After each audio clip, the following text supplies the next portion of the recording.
Hey everyone, and welcome to Chef AJ Live. I'm your host, Chef AJ, and this is where I introduce you to amazing people like you who are doing great things in the world that I think you should know about. Well, my very special guest today is the author of the New York Times bestselling book, Fiber Fueled, and the Fiber Fueled Cookbook. And tomorrow he is hosting his own summit called the Empowered Gut Summit. It is absolutely free, but you do have to register. And he's here to tell you all about this wonderful opportunity and perhaps even answer a few questions. Nobody can pronounce his last name, so we're just going to welcome him as Dr. Will B. Nice to see you. Thank you, Chef AJ. Hello, everyone. In fact, your book was literally sitting on my desk. So here, of course, is Unprocessed, your book, Chef AJ, and it's a pleasure to be here with you today. Thank you. Happy Easter, everyone. Well, thank you, and thank you so much for endorsing it. Did you have anything special for your microbiome for Easter? And is your Easter meal? Well, I feel like at this point, our family, like our habits are so just sort of designed where we don't even think about it. And yet, like, we're doing things that are good for the microbiome. So like, as a quick example, Chef AJ, it's a family tradition. We wake up every morning and my wife will make a massive smoothie and we will share that collectively as a family. So everyone gets a little bit of the smoothie, and it includes things like blueberries and broccoli sprouts, chia seeds, flax seeds, a banana. And, you put all this stuff together and it's like, this is, each one of these things is so good and nourishing for the body. And yet here is like this simple, delicious smoothie that we consume on a daily basis. And frankly, it tastes great. And to me, it's an excellent way to start the day. So, to me, it's just kind of the routine. We didn't do any crazy special breakfast this morning, but I think that, I guess my point is you're in a good place when you have managed to build routines into your day that are health promoting and you don't even think about it, and it's just the way that you live. Yeah, it's just another day. Are your children old enough to know that they eat healthy? My two older kids are. So I have three kids. My oldest, Sarah Grace, she actually just turned 9 on Friday. My son Liam is 6. And then our new baby, our sweet baby girl, Susie, she is almost a year. So she'll be turning a year old in less than 2 weeks. And so my two older kids, I mean, they're not only are they aware of, food that is healthy, and they've heard these conversations and they laugh about stuff that, I have to talk about publicly, like poop and stuff. But anyway, they actually they've actually been probably the most evangelical ones in the whole family, to be totally honest with you. So our babysitters that come in, they'll like kind of have conversations with the babysitters. So, what are you eating? What is that? They brought Chick-fil-A into the house. Oh, what's going on with that? So it's funny. It's proud moments. That's funny. That is adorable. So the summit, is this your first time hosting a summit? That's something I've done many times and I find it very rewarding. I especially love interviewing people. No, this is not my first time, but this is a new thing that came out of my book launch last year. So it started with the Fiber Fueled Cookbook, and there was an Empowered Gut Summit in 2022, but that version was a part of the book launch. And so essentially what happened is, if you had pre-ordered my book, then one of the incentives, if you pre-ordered the book, is you got to partake in the summit. And I really enjoyed it. And I feel like it's a great sort of thing to do for everyone. Like I see it as a win-win-win, where it's good for me, it's good for my friends, it's good for my community. We all get together and we can, partake in something collectively. And like, the beauty of it all is I can, I have to give my time, and I don't make money by doing this, but I'm able to offset the costs of doing this. And that makes it something that is, I can make it free. And I think that's, to me, pretty cool that I've pulled together 25 amazing speakers. And Chef AJ, next year, we have to have you in there. I'd love to. I could do a cooking demo if you want, or that would be really fun. You're a highly versatile person. There's a lot of different ways that we could have you in the Empowered Gut Summit 2024. But I guess the point though is that, it's kind of, I think it's kind of cool that you can have like these 25 highly compelling, unique speakers. They come from different backgrounds. Like, I was taking a look at the list of the 25 and I was like, okay, so I think the number is like roughly 17 of them are plant-based, but some of them are not. And that's okay.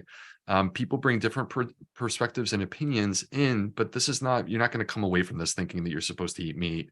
If anything, what you're going to do is you're just going to be hearing about different topics. So it's not just gut health. You will hear about gut health. There's me, there's Alan Desmond. We have James and Dahlia Marin talking about gut health, talking about SIBO. So there's that, but then there's brain health, there's metabolic health, there's blood sugar, there's mood, there's trauma. There's speakers that perhaps you haven't been exposed to that I think are incredible. I'm really excited about the interview that I had with Dr. Gabor Mate. And he wrote a book. I actually have it right here because I just did his interview the other day. And he wrote a book. This is one of my wife's favorite books. It's called Hold On to Your Kids. And it's about parenting. And this is not a nutrition book. This is about how to have a loving relationship with your children. And my wife and I, we talk about this book and think about it all the time in the way that we raise our kids. But what we're talking about with him is trauma. And that's an important topic to me. I've seen the importance of that in the lives of my patients. I've seen the importance of that in my own life. So, I guess the point is that I'm very excited to share these conversations, these sessions, with people. It's one of these things, I know you can appreciate this, Chef AJ. When you put a lot of effort and work into something, you kind of reach a certain point where you're like, I just want people to enjoy it. And that's what I'm hoping will happen over the next 5 days. It starts tomorrow and it ends on Friday. That's great. And I believe it starts at 6 a.m. Eastern, 9 a.m. Pacific every day? So it starts at 6 o'clock your time on the West Coast. It starts at 9 o'clock on the East Coast. But the way that this works is like, this is not, sometimes I think people get a little nervous. Like, I work during the day, so I won't be able to watch at 9 o'clock in the morning. Well, it's not actually a live session. So everything has been recorded. I've already done all the work. What we're doing is on a daily basis, there will be a release of new sessions every day, somewhere in the range of 4 to 6 new sessions, plus a recipe. And so now these sessions, like basically once you're enrolled, you have a queue and you can see what the sessions are that are available for you to watch. You can watch the new ones from today. And then like tomorrow, there will be new ones at 9 o'clock and then the day after. But the other thing is that you can go back and rewatch or watch for the first time sessions from prior days, as long as it's within this window where the summit is actually taking place. So the summit is taking place from the 10th until the 14th, but we're allowing people to view the sessions up until the 17th. So you have like this 1 week window where you can watch everything. That's fantastic. That's so generous. And I've been putting the link in both what's called the chat and the show notes. So guys, just click the link. There's no catch. You can register for free. And the people are very impressed about having Gabor Mate on. Oh, I mean, I think he's incredible. And, and then we have other people, I mean, Dan Buettner's in there. We have Jen Stevens talking about intermittent fasting, Darren O'Lean, Ayesha Shirzai. You can go down the line. I mean, there's 25 amazing speakers that are going to be a part of this. And, I had someone ask Chef AJ, they said, and I know you have experience with this, they said, if I sign up for this, are you going to sell my email address to companies, and then they're going to basically like use my email address to sell stuff to me? First of all, I think that's illegal. I don't think that's legal to do that, as far as I know. But even if it was legal, I wouldn't do that because that would destroy my reputation. And I'm far too young to be destroying my own reputation. I have 25 years before I can do crazy things like that. So anyway, the point though is that there's nothing that's going to happen with your email address. It's the opportunity for you to log in. You will be a part of my email list so that I can send you newsletters where I break down scientific studies. Nice. That's great. Well, I'm excited. Anything else new with you? Are you writing any more best-selling books? Because that's all you seem to write. Well, I do anticipate there will be more books in the future, Chef AJ. Not really, I'm not yet in a position where there's been enough done to that end in order to make any formal announcements on anything, but I do expect more books to be in the future. I mean, I am not planning to stop at this point. And there's been, during the summit, actually, I have a couple of major announcements. I can't share them today because then I would be not breaking the news the way that I plan to, but there are a couple of major announcements that I'm making during the summit So there's been a lot going on, and I feel like I'm in a good place because um, to me, this is like everything that I'm doing. I'm sure you feel this way. There was the dream that I had when I was a teenager, and it was to become a medical doctor to help people. And it's like, I spent 16 years pursuing that dream. I was 34 years old when I emerged from that path and was able to practice medicine.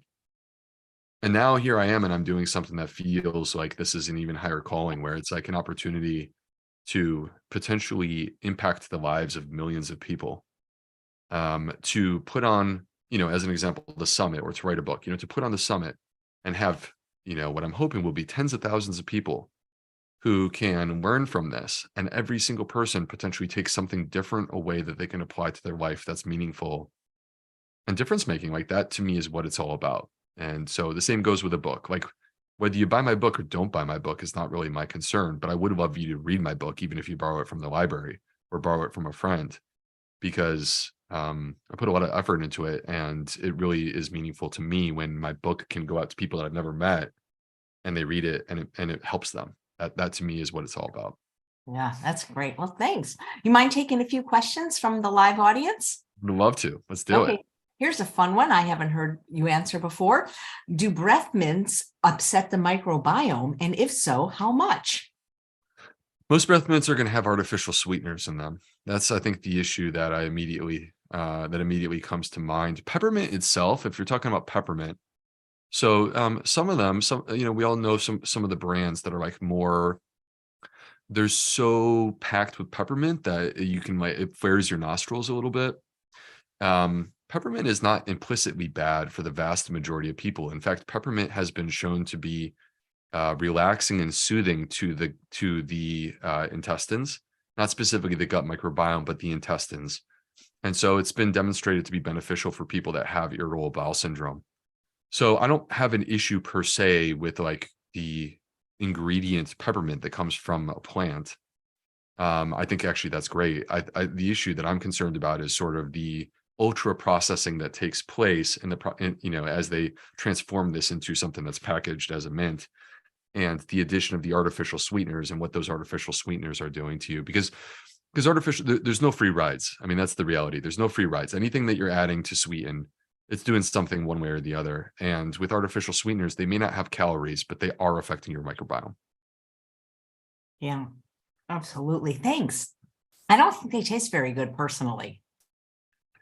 Yeah, to each their own. I haven't really been doing that, in a couple of years. Back in the day, there were times where I would get a tin of Altoids or something like that, and I mean, I enjoyed the flavor, but I don't know that that's really necessary.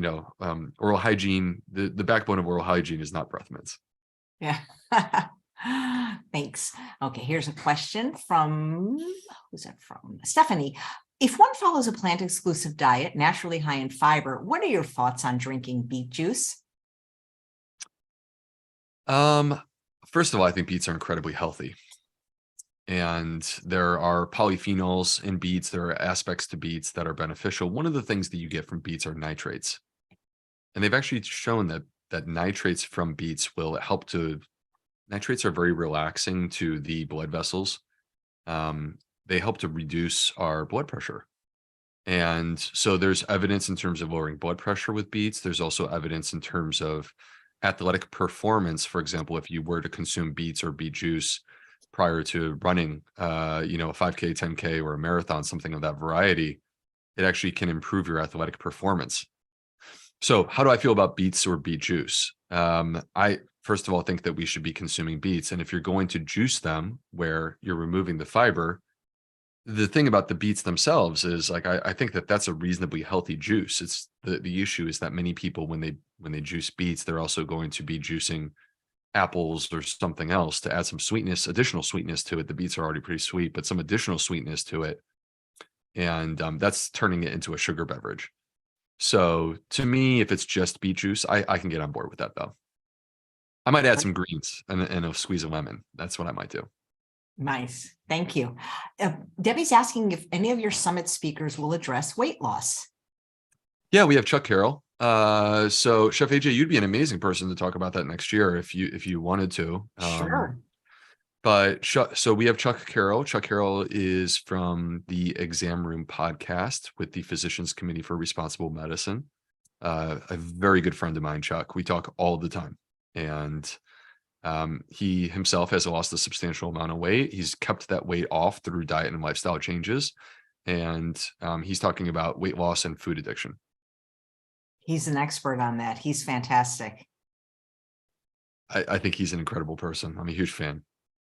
I love him. The lady Karen who asked the question about the breath mint says she consumes Icebreakers Duo. So I Googled it, and it's funny, what came up was the Environmental Working Group. I guess they rate foods, and it didn't get a very good rating. Yeah, there you go. There you go. I mean, I think we're all like, I look, I don't want to make it sound like I never consume ultra processed foods. I do, and I do on a daily basis. I just try my best to not. And it's not easy. They're so convenient and oftentimes so tasty. And that's kind of what you see with this is like, it's so easy to have a tin or a can of those types of mints just sitting around in your car or at the office or wherever you may be. And you just pop a couple here and there. But the issue with that is that then you're starting to turn that into almost a habit. And this is that when you do a habit, like a one-time thing, no big deal. But when you do it as a habit, then you're doing it every single day. And now this is becoming something that's going to have a bigger impact on you. Yeah, why not just choose some parsley? Because that's a natural breath freshener, and there's some benefits to eating parsley. Yeah, totally. Or fennel seeds. Fennel seeds would be an example of something else that's a natural breath freshener. So yeah, there's other choices. Absolutely. I listened to a podcast recently you did about weight loss drugs.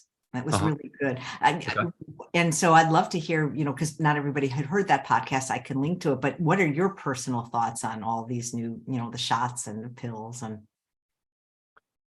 yeah, so it's a bit nuanced. People know that I am a believer in food first. So like diet and lifestyle should always come first. And I, at the same time, Chef AJ, and I think you know this about me, I believe also that there is a place for supplements and for medications when we need them. And the issue that I take with the healthcare system is that it's 100% reliant on medications and surgeries and things like that, and has zero interest in talking about diet and lifestyle. Well, that doesn't make sense to me. But I also don't think it makes sense to talk about diet and lifestyle and then have people who truly do need medication and make them feel like they should feel guilty or feel wrong if they were to use that medication. So I think that there's something in the middle that needs to exist. But the thing about these medications, the new one is called Wegovy in the United States. That's the weight loss medicine. The generic is semaglutide. And it's been around. It's the same drug that's used for diabetes called Ozempic. Many people have talked about as Ozempic. So a couple things about this drug. Does it work? Yes, it works. Does it work for everyone? No. There are people who do not get a response out of Ozempic. And you can look at the weight loss trials that have been done, and that makes it very clear. So it's not a guarantee that you're going to achieve the effect that you're hoping to achieve.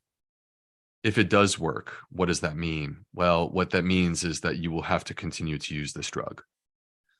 If you stop using the drug, you will regain the weight.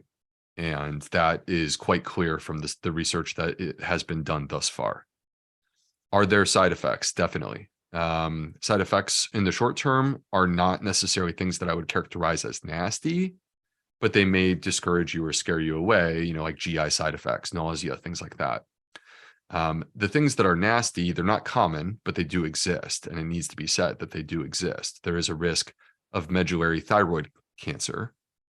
That's one of the things. So if you have a history of that or a family history of that, or you have a condition called MEN type 2, you can't take this medicine. You should not be taking this medicine. So that's one of the major risks that's associated with these new medicines. So do we know what happens if a person is on semaglutide for 5 years or 10 years? No, we don't have any studies on that yet. It's too early to say. So the sort of, part that I don't like about it is that if you start doing this, you are making a commitment, and it's a commitment that you essentially are going to have to continue to do in perpetuity, like essentially lifelong. And we don't know what that means over the long haul. We just know that it translates, at least for right now, into weight loss. So the cost is expensive. Most insurance plans are not covering it in the United States. It's about $1,500 per month. And the way that they work, by the way, Chef AJ, which I think you heard me talk about on the podcast, but many people may not even realize, there's so much hype around these drugs, and people don't talk about how they work. The way they work is by supplementing or like boosting the levels of a gut produced hormone called GLP-1. GLP-1. This is produced by your gut. And so semaglutide can like basically replace this or boost the levels of this. And what that does is it makes it so that your stomach fills up very quickly. You feel full. You're no longer hungry. You lose your appetite. And for that reason, you end up consuming less food. So, but GLP-1 is interesting because there's clear evidence that fiber also boosts GLP-1. And 95% of America is fiber deficient. So from my perspective, with 19 out of 20 people in America not consuming adequate amounts of fiber, my thought is we should at least start there. Now, comparing fiber to this drug head to head, like they're not equal in terms of their effects. This drug is better at causing weight loss than fiber is, but like fiber doesn't have the side effects. Fiber doesn't have the cost. And fiber has way more evidence in terms of benefits outside of weight loss. So why would we not start there? So that's the way that I feel. Now, that being said, like, again, I just want to reiterate, I don't want people to feel guilty if they do end up going onto this drug. Chef AJ, I've had people, and I don't want to get into the details of specific people or reveal anything because that would be an invasion of people's privacy, but I've had people who are completely plant-based and have like made the rounds and been to the plant-based places that you can go to get help and have been unsuccessful.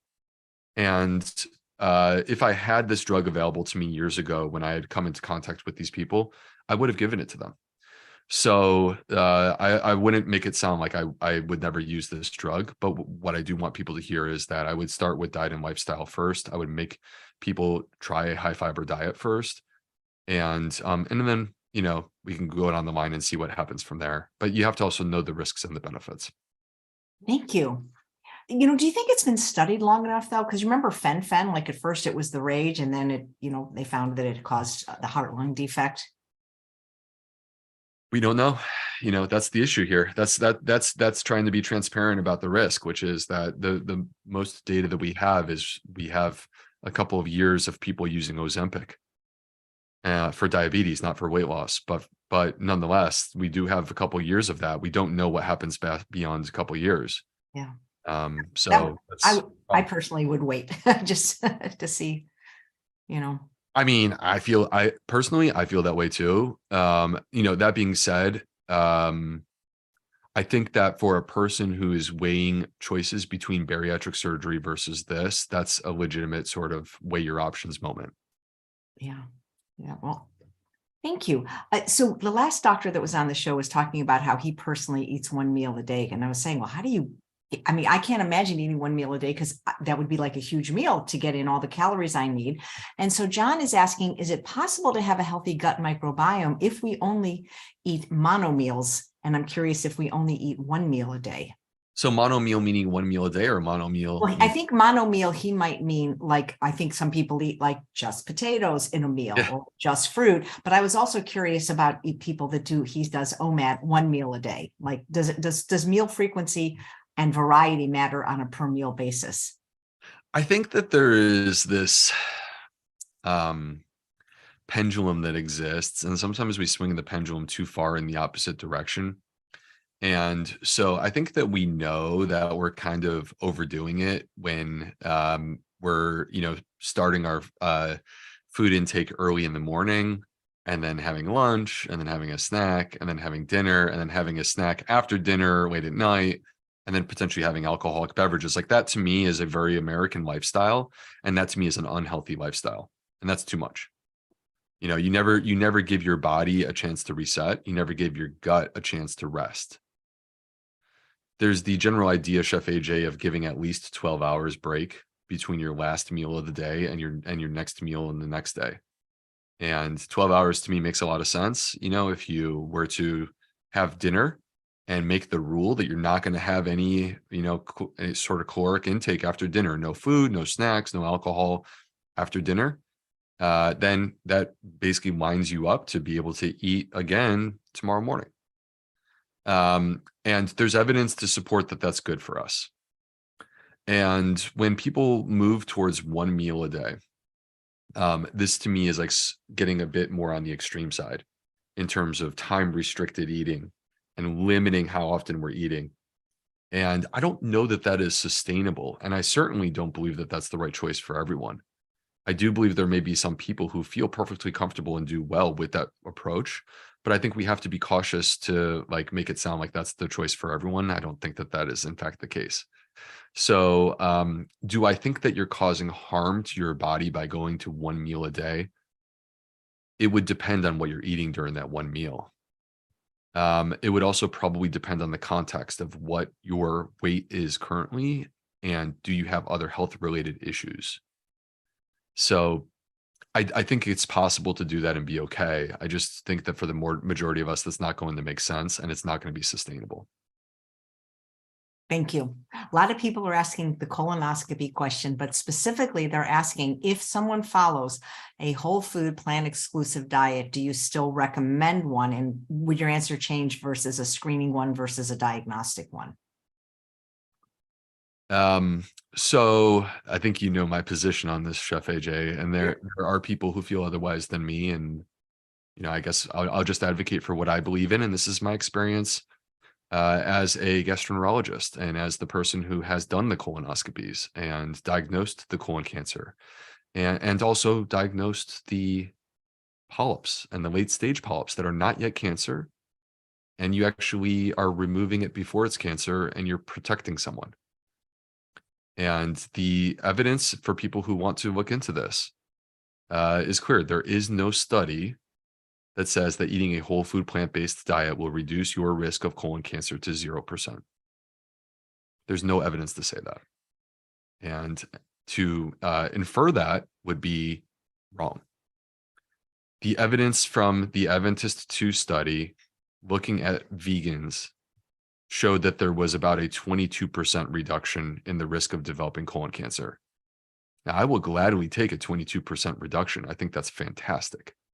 But the issue is that we have 150,000 people who are being diagnosed with colon cancer on a yearly basis in the United States right now. And if we were to all go vegan, we would drop that number by 30,000, but we would still diagnose 120,000 colon cancers. So we have to recognize the threat is real, and being vegan does reduce our risk, but it does not reduce it to zero. And there is still a very substantial risk. So what should we do? I personally think colonoscopy is the way to go. You can choose an alternative choice if you want. I myself, like, actions speak for themselves. I myself had a colonoscopy at 40 years old because of family risk. And I could have done other choices. And I chose a colonoscopy. And that's because I wanted to know that I was safe. So the advantage of a colonoscopy, Chef AJ, is that it's a one-time event that allows you, you know, if it goes well and you are a normal risk person, you will not need another one for 10 years. And this one-time event allows you to get the complete view with the gold standard test for evaluating colon cancer risk and for identifying polyps. And they can be removed painlessly during the exam. So if you have a polyp, that polyp will be removed, and that polyp will never turn into cancer once it is removed. The risk of that polyp goes to zero. And that is a beautiful thing. And then your monitoring after that can be adjusted based upon how high risk you are. So like how many polyps you have, how big are the polyps, that allows us to make adjustments and how closely we monitor you. To me, it's a no-brainer. You do it this one time, you make sure that you're safe. You don't want to be one of the statistics. I am not trying to fear monger people. I'm just trying to keep people safe. I have diagnosed way too many cancers in people who are before age 50. And I'm just like, I wish we could have just done a colonoscopy. I have also diagnosed cancers among vegans. When I was in my early years of my practice, I was in Savannah, Georgia, Chef AJ. I had a specific patient that comes to mind. She was a yoga instructor. She was vegan, and she told me there was no need. There was no way that she was ever going to get colon cancer, and she did, and that really hurt. And it still bothers me because I could have talked her into it. So, from my perspective, the best that I can do is to not make that mistake again. Do you think if it's normal at age 40, they still should have another one in 10 years? Yeah, so the issue is that you have a lifetime risk, and that risk of developing colon cancer is not determined by one colonoscopy. That risk continues to mature and increase as you age. The risk never goes away. It just keeps getting higher. The risk is personalized. Some people are higher risk than others. But nonetheless, your risk at 50 is going to be more than 40. So the reason why we do a 10-year thing is because we think it takes about 15 years for a polyp to mature into cancer. So we do 10 years so that we are making sure that we can check you before that small polyp that we may have missed will be able to mature into cancer. We want to catch it before it's cancer. That's why it's 10 years. Got it. I wish they'd make the prep a little more pleasant for people. The prep stinks. It's not fun. I will say that on my website, I have a protocol. You have to review it with your own medical doctor, because I can't, obviously be your doctor and give medical advice through the internet or anything like that. But I have a protocol. Is the protocol that I used with my patients. It's the protocol that I used myself. And to be honest with you, I found that it made things way easier. Nice. Thank you.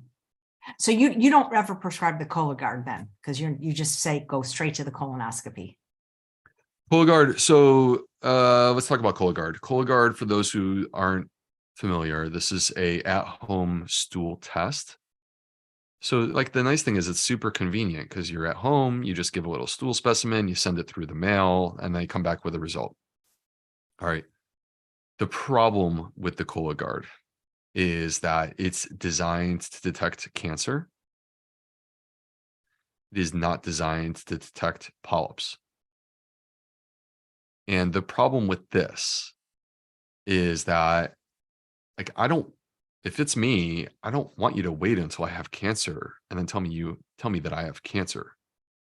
If it's me, I want you to find it before it's cancer and get it out.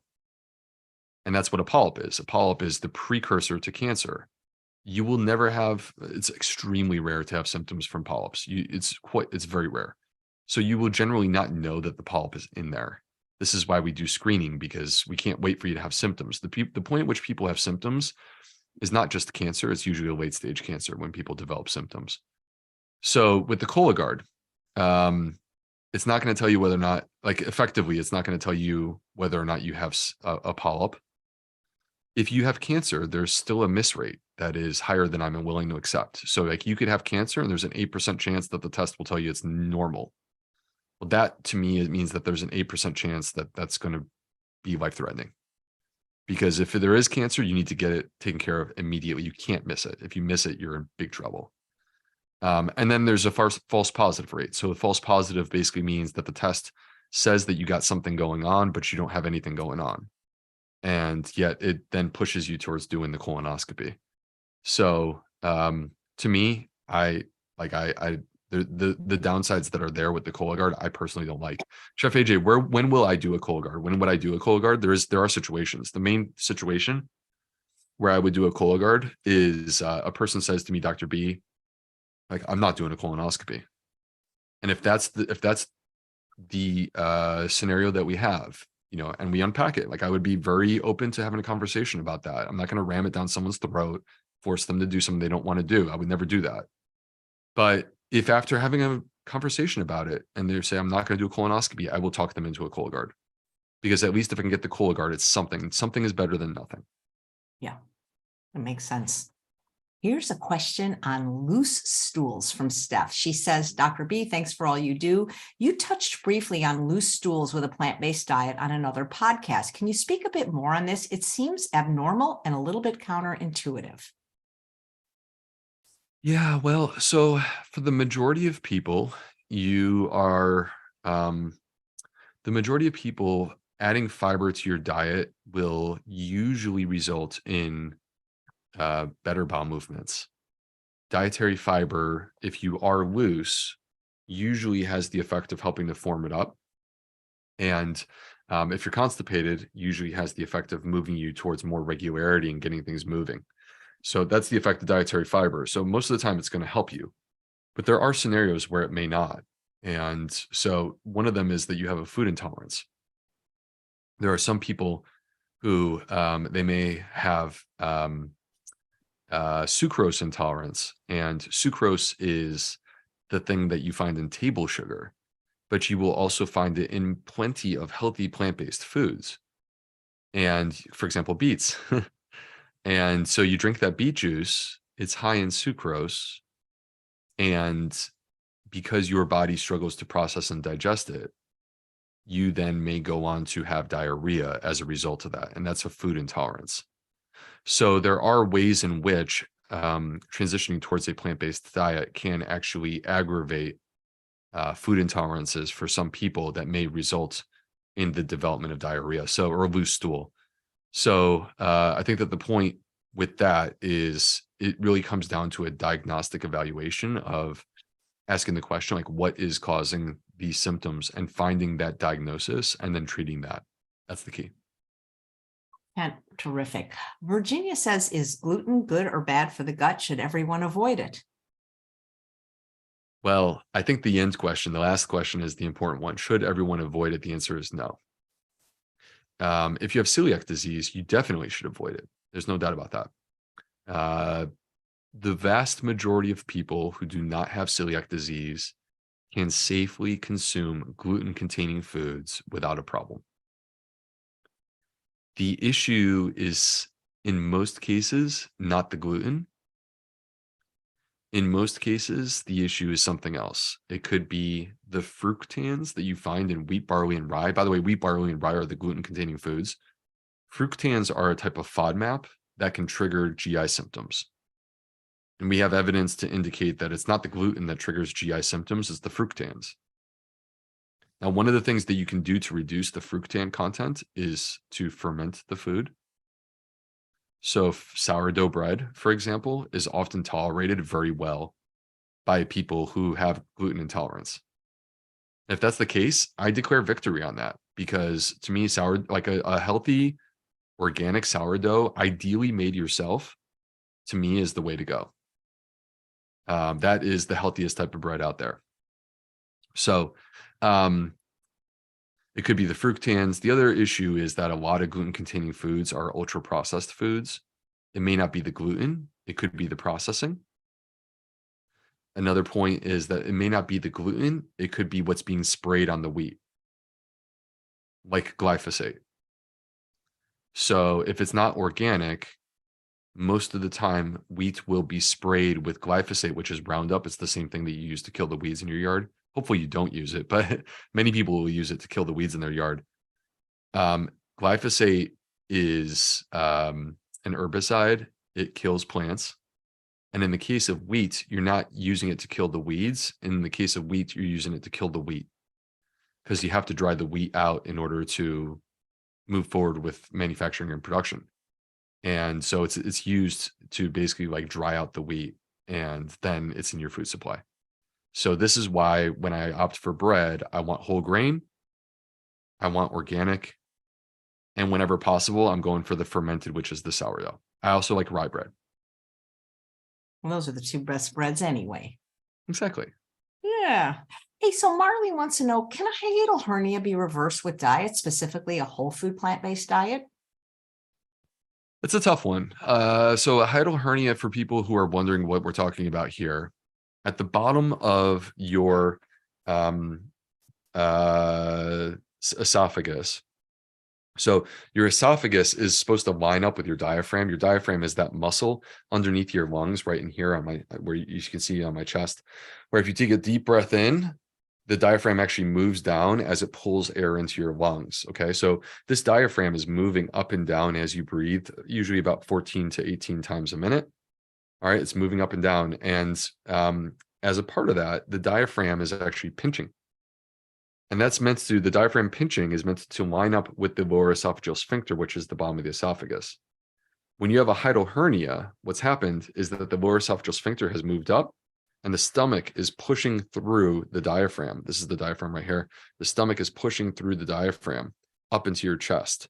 So you have separated the diaphragm, which is pinching, from the lower esophageal sphincter, which is up above it and is closing. And this can cause people to have acid reflux. It's an anatomical issue. That's the problem. It's an anatomical issue. And it can depend, like this is very individual. So it could be a laxity of the ligaments that are involved in your diaphragm. That's the problem, is like you could be skinny and have a hiatal hernia just because those ligaments get loose and relaxed. For people who have a hiatal hernia that is the result of abdominal pressure, which is typically weight gain. So if you gain weight, particularly in your abdomen, it can increase the pressure within your abdomen and it will push things up into your chest. And that's how you develop a hiatal hernia. And for those people, transitioning to a whole food plant-based diet is a strategy that allows them to lose weight. And when they lose weight, then things fall back into alignment because you no longer have that increased pressure in your abdomen. So that's the way in which a whole food plant-based diet could potentially be a solution for a hiatal hernia. Perfect. Thanks. So Stephanie says that she is a big fan of sprouting, as you are, and you say to add sprouts to the S foods, salads, sandwiches, and soups. She wants to know, when you add sprouts to a hot soup, do they keep all of their nutrients and antioxidants? That is a great question. So if it's too hot, meaning like you have boiling water, boiling soup, and then you throw the sprouts in there, you are actually going to break down the enzymes that you need in order to get the benefit from the sprouts. As the soup cools down, the sprouts it can actually enhance the nutritional value in the sprouts. So they've done like these tests, Chef AJ, where they look specifically at broccoli sprouts and how much sulforaphane you get. And there is a benefit to heating up the sprouts to some level. But when you cross the line of going too far, then actually you're just going to you're going to basically get rid of this enzyme and not get any benefit. So what I would do is wait until it's at a temperature that is actually a temperature that you can actually consume. And if you do that, then obviously it's not so hot that it's going to destroy the nutritional value in the sprouts. Perfect. I do the same thing with miso, by the way. So with miso, I don't want to kill the living aspect of miso. You know, miso is a fermented food, so it has living microbes. And if you throw it into boiling hot water, you're just going to kill the living microbes. It's still good for you, but you're going to kill the living microbes. So with miso, what I'll do is I'll wait for the water to get a temperature that I'm ready to consume it, and then that's when I add my miso right at the end. Makes sense. I've heard that. That's great. Sonia wants to know, is there a correlation between taking antibiotics and having leaky gut? Well, yeah, there's no faster way to alter the microbiome than to take antibiotics. You start taking antibiotics and instantly it's going to radically change your microbiome. If you do that, then, you know, depending on how long the antibiotics are on, your gut, it will require a period of time to bounce back. And if during that time that it's bouncing back, you hit it with more antibiotics, then you're digging yourself deeper and deeper into a hole. And there are some people who, you know, for example, could have chronic sinusitis or something like that, that require repeated, you know, ear infections when you're a kid, repeated courses of antibiotics. And these can be potentially problematic. if you need the antibiotics, you need the antibiotics. I'm not here to argue that you skip the antibiotics. You have to weigh the risks. But I think that the big question or the big issue surrounding this, Chef AJ, is that if you look at antibiotic use in the United States, the evidence suggests that the vast majority of antibiotics that are prescribed are actually not necessary. And to take antibiotics that are not necessary is a mistake. There is no free lunch. Like, there's a downside to this. And so that to me is like having a conversation with your doctor. Why do I need this? What is my alternative choice? What happens if I don't take these antibiotics? And these are okay questions to ask. You're not trying to push your doctor to not give you the antibiotic. You're just trying to ask sincere questions of like, I want to be informed before I consent. And so that's the way that I would approach that with antibiotics. Great. Oh, here's a great question from Apple. What foods are we supposed to eat when we prepare for the colonoscopy? Because a lot of times they'll tell you just eat like protein. And if you're vegan, high fiber, it can be challenging. Yeah, that's actually something that I lay out I have my colonoscopy prep guide. So for anyone who's interested in that, just head over to my website. And if you have trouble finding it, just shoot me a message on social media and I'll help you find it. But that's something that I lay out in there. And the approach from a vegan perspective is that what you want are foods that are not going to stick inside your colon and be hard to flush through. So in a way, normally speaking, I am in favor of, for example, raw food. Normally speaking, I'm in favor of salads. Normally speaking, I am in favor of whole grains. But this is the time where you actually turn that on its head for a brief period of a couple of days. And you, instead of doing like whole grains, you would do white rice. And instead of doing a salad, you would homogenize the salad. Homogenizing is another way of blending.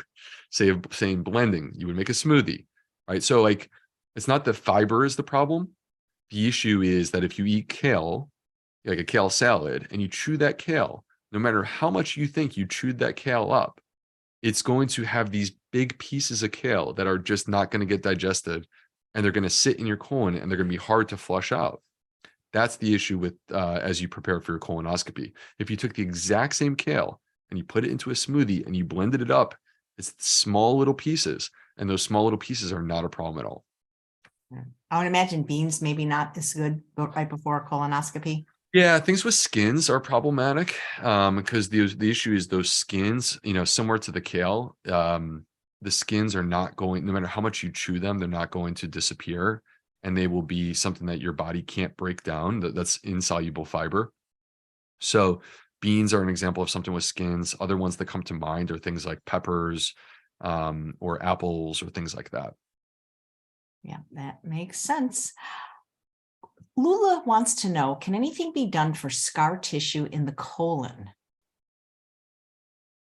In the colon or outside the colon? Did she specify? In the colon. It's scar tissues in the colon.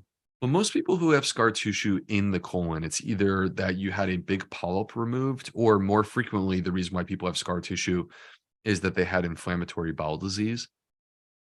So like you could have ulcerative colitis, and ulcerative colitis will cause scar tissue because of the inflammation. And there's not much that you can do about the scar tissue that's literally inside your colon. It does increase. If you have scar tissue, then that means that you've had a significant amount of inflammation. And even if you are let's pretend that you have ulcerative colitis and you have scar tissue in your colon. Even if you are in remission for the rest of your life, the risk of developing colon cancer has been ratcheted up substantially because of the inflammation that existed previously. You could have zero inflammation going forward, but the inflammation that was already there has compromised the DNA in that area of those cells. And so the risk is increased. So these are people that need a higher level of surveillance. And that's actually what we do with people with ulcerative colitis. Is when you get to a certain stage with your ulcerative colitis, we check them more frequently with colonoscopy just to ensure that we're keeping them safe. There's also scar tissue that exists inside the abdomen, which is typically from surgery. And unfortunately, there's not much that you can do to prevent or stop that scar tissue. Great. Let's see. Here's a question. I just saw it. This is interesting. I have hiccups every time I eat bread since I was a little girl, says Irene. Does that mean that I have an intolerance to wheat or gluten? That's interesting. I would challenge. So here's an interest. There's some experiments that you could do with this. One is to try rye bread and see if you get the same thing. Rye bread still contains gluten, but it's not wheat. So I would try doing that and see what happens. You could similarly try eating barley. Barley contains gluten, but is not wheat. I would consider trying sourdough because, again, sourdough, the fermentation process actually transforms the food. And so there's a difference between like the constitution of sourdough bread versus typical bread. Those are some of the things that I would try. That's an interesting question, and it's hard for me to be totally clear without more info. Gina wants to know, do you miss private practice and seeing patients?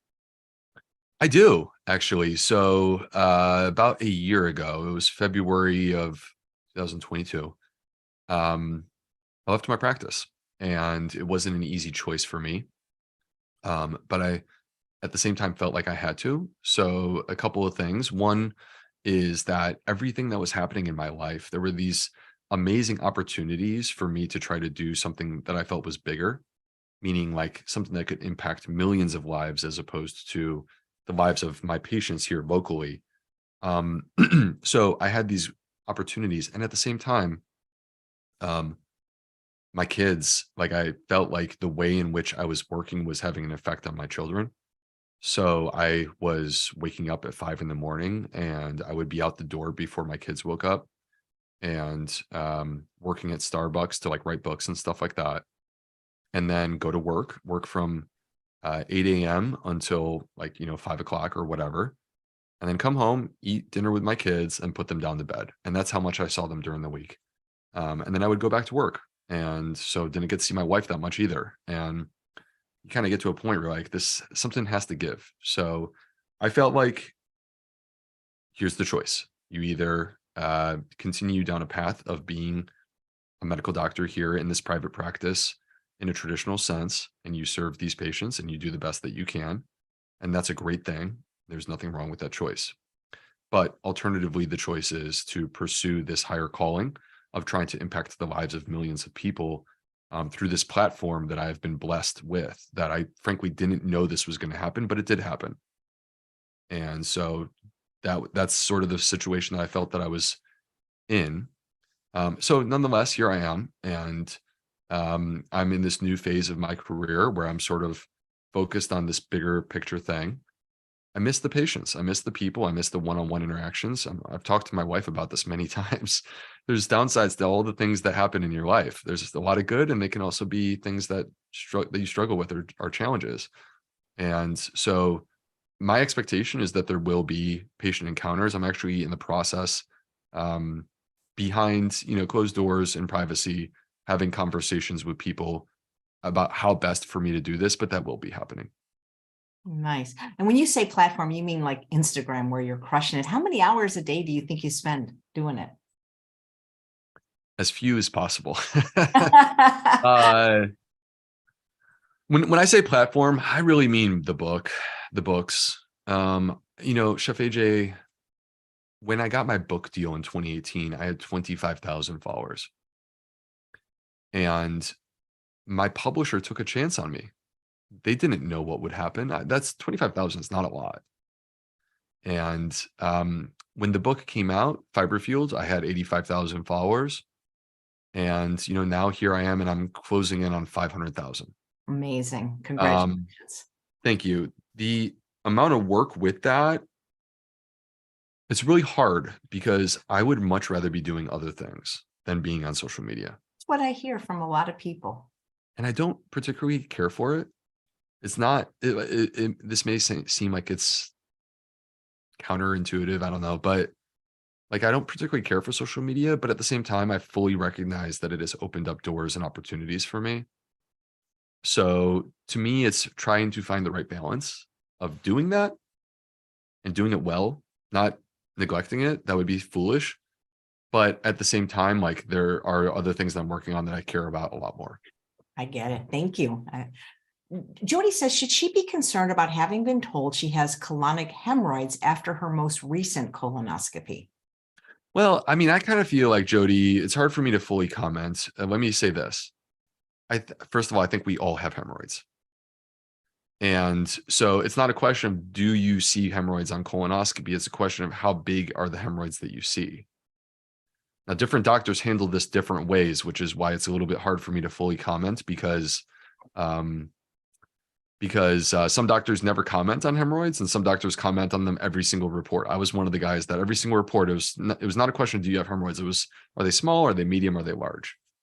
Now, what really matters is, regardless of whether they're small, medium, or large, what really matters is actually the symptoms. Do they bleed? Do you feel them popping out? Do you ever have prolapse of the rectum or the hemorrhoids? Do you get itching of the bottom? Is there ever any leakage? So leakage doesn't mean full-scale incontinence necessarily, but it's like a little bit of stuff that you don't want to be there. Those are the symptoms of hemorrhoids. And if that's the case, bleeding, itching, popping out, or a little bit of leakage, if that's the case, then regardless of whether they're small, medium, or large, they're symptomatic. And when they're symptomatic, then they should be addressed. And addressing them, typically the first step is actually to increase dietary fiber. Perfect. Thanks. Nancy would like to know if you could talk about SIBO, and are people that have had gastric bypass perhaps more likely to have it? People that have had gastric bypass. Now, it depends on which surgery we're talking about, but most of the time what we're referring to is called a Roux-en-Y surgery. And those people clearly are at increased risk.